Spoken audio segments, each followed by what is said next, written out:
You ever hear something breathe under your bed when you live alone? I did, and I swear it wasn't human.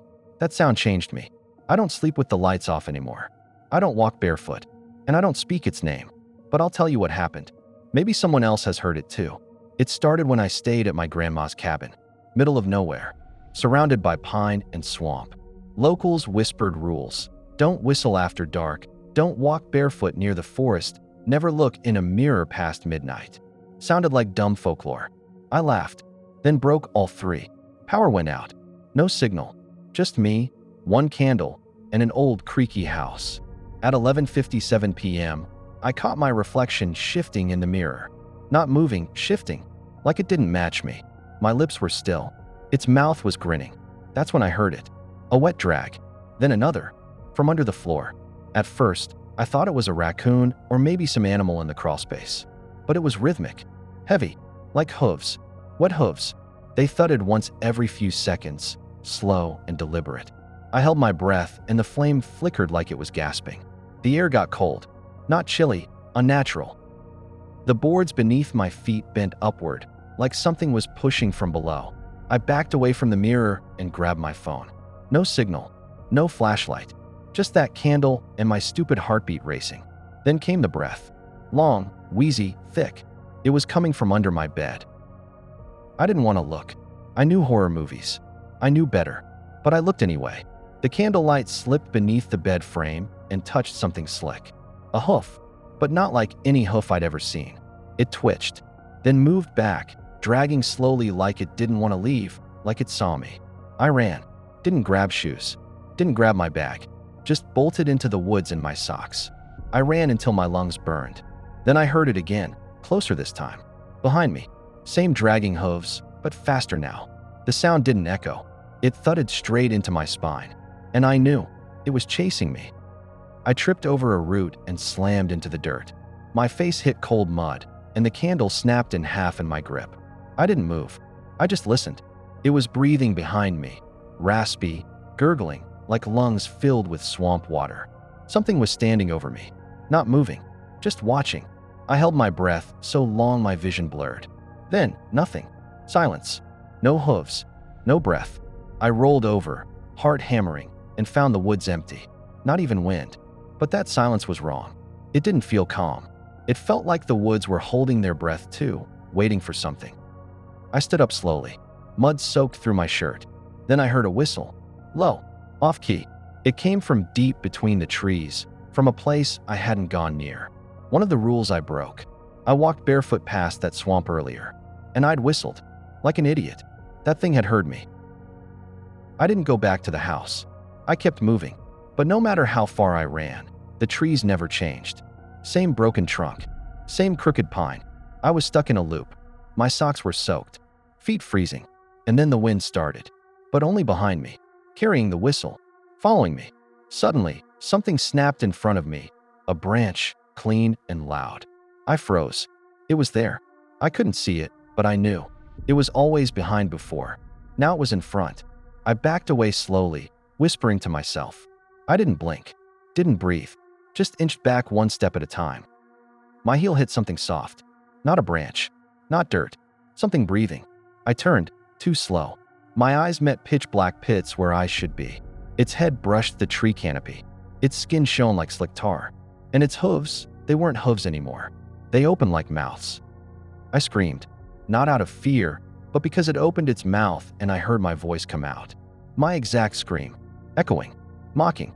I ran until the sky turned gray, until the forest finally broke into open field. But even as I reached safety, I could still hear it breathing behind me. I made it to the nearest road barefoot and bleeding. A truck driver stopped. I lied, said I got lost hiking. He didn't ask questions, just stared in the mirror too much, like he saw something behind us. When I turned to check, nothing was there, but the glass was fogged on the outside. Back home, I tried to sleep. Couldn't. Every creak sounded like hooves. Every gust of wind carried that off-key whistle. I checked under the bed 5 times a night. Bought salt. Mirrors covered. Lights always on. Still, sometimes, I wake up to find mud on my sheets and my feet wet. I started researching. Found old forums. Stories from the 1800s. Same rules. Same sightings. They called it the one who listens. Said it doesn't hunt for food. It hunts for memory, for people who break the rules and forget why they were made. I'd broken them all. It remembered me. One post stood out. A man said the creature marked him, followed him even across oceans. He heard the whistle in cities, in crowds, in airplanes. Said mirrors weren't reflections anymore. They were windows. And at night, something looked back at him. Something wet and smiling. I started keeping journals, recording sounds. Whistles at 2:33 a.m. hoof sounds beneath my kitchen. My voice whispered from the closet. One night, I filmed the mirror. Playback showed something standing behind me. Not moving, just watching. But in real time, nothing there. I took sleeping pills. They didn't help, just made the dreams worse. In one, I walked barefoot through fog, whistling. My reflection followed behind me, backward, grinning. Then it screamed with my voice. I woke with my mouth open, mud between my teeth, candle wax in my hand. That's when I knew it never left the cabin, because it never needed to. Once you break the rules, it marks you, follows you like breath, like your shadow. It waits for silence, for darkness, for barefoot steps on cold floors. I don't whistle anymore, but some nights I still hear it. Got therapy. My shrink said it was trauma, sleep paralysis, stress, but then he stopped showing up. I called. No answer. A week later, a package arrived from him. Inside was a cracked hand mirror and a note. You brought it. I saw it. That night, I dreamt I was back in the woods. But this time I wasn't alone. Dozens of people stood around me, all barefoot, all silent. Their eyes were mirrors, polished, glassy, reflecting something tall and twitching behind me. No one moved. No one blinked. Then the whistling began. I woke up choking on candle smoke. My bedroom reeked of swamp water. There were hoof prints on my ceiling, upside down. I scrubbed the floor until my fingers bled. Throughout my bed. But every time I look in glass, no matter how fast, I see a glimpse of it. Just behind me. Watching. I recorded everything. Audio, video, sketches. Sent it to paranormal channels. Most laughed. Some didn't. One guy reached out. Said he'd seen it too. He described the same hooves, the same whistle, the same smile that wasn't human.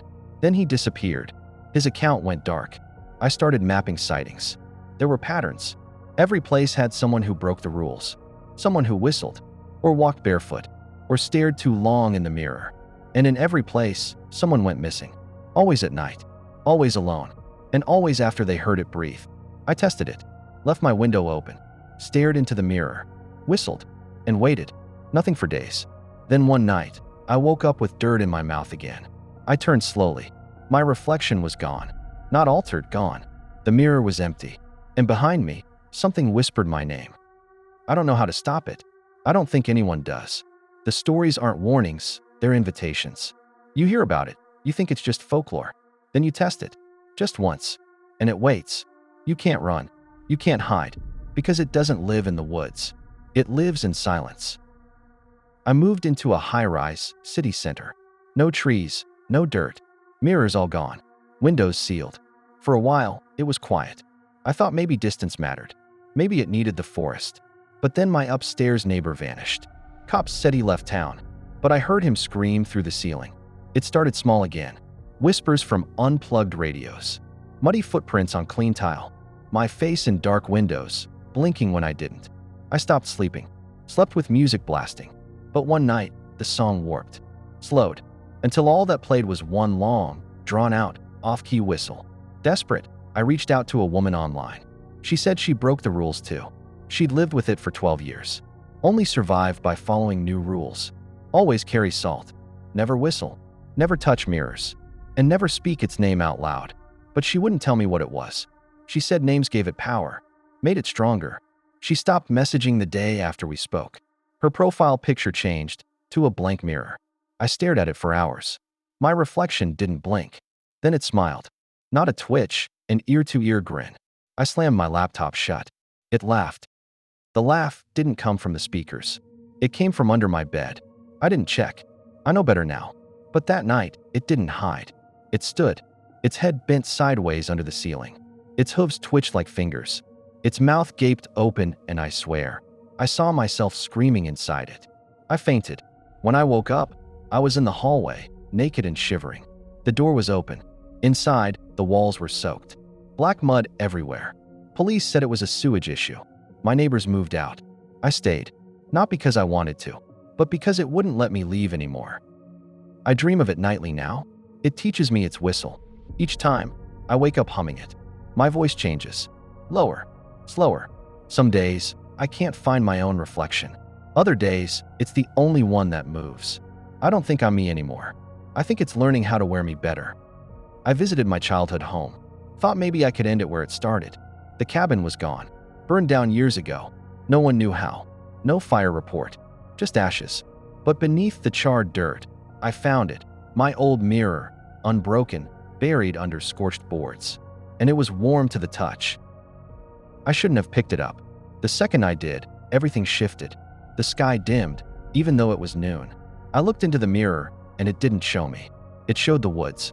Not just any woods, those woods. Pine, swamp, fog. Something moved between the trees. Something huge. I dropped it, but the image didn't go away.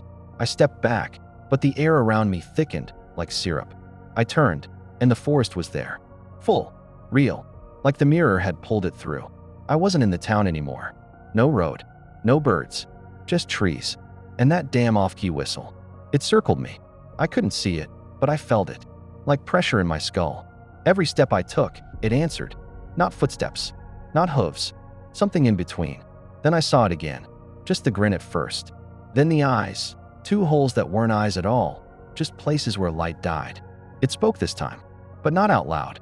It used my thoughts, my fears, my memories. It told me I'd never leave, that I was part of it now, that the rules were never about safety, they were tests. Break them, and you invite it. Obey, and it waits. Always waits. For someone weaker. I screamed. Not in fear. In fury. I shattered the mirror with a stone. The glass screamed too. The trees shook. The fog vanished. And I was standing in my apartment again, holding the stone. Blood on the floor. My own voice whispering from every wall. You failed, it said. You're mine. I checked every mirror. They all showed me now. But my reflection doesn't match. It's slower. It watches me like I'm the stranger. I don't whistle. Don't walk barefoot. Don't sleep. But I still hear it. Breathing. Not far. Sometimes from under the couch. Sometimes from inside me. I started filming myself at night. Set up 3 cameras. Covered mirrors. Sprinkled salt around the bed. The footage showed me sleeping calmly. But in the reflection of the TV, I stood beside the bed, watching myself. For hours. Eyes wide. Mouth slightly open. Whispering that whistle. I showed a priest the video. He didn't say a word. Just handed me a rosary and walked away. 2 days later, I read his obituary. Cause of death, unknown trauma. The church said he locked himself in the confession booth. Scratched, "It's not God," into the wood with his nails. I tried therapy again. Group session. Thought maybe talking would help. But when I told my story, another guy turned pale. Said he'd seen it too, when he was 12. Broke a mirror and walked through barefoot. Thought it was a dream. That night, he left early. Never came back. I tracked down a folklore professor. She recognized the rules. Said the entity wasn't tied to land. It was tied to knowledge. Once you know it, once you hear about it, it follows. Spreads like a song. She called it a conceptual predator. Her hands trembled the entire time. I asked if it could be stopped. She said no, only avoided. But she hesitated, said there might be something worse than being followed, being forgotten.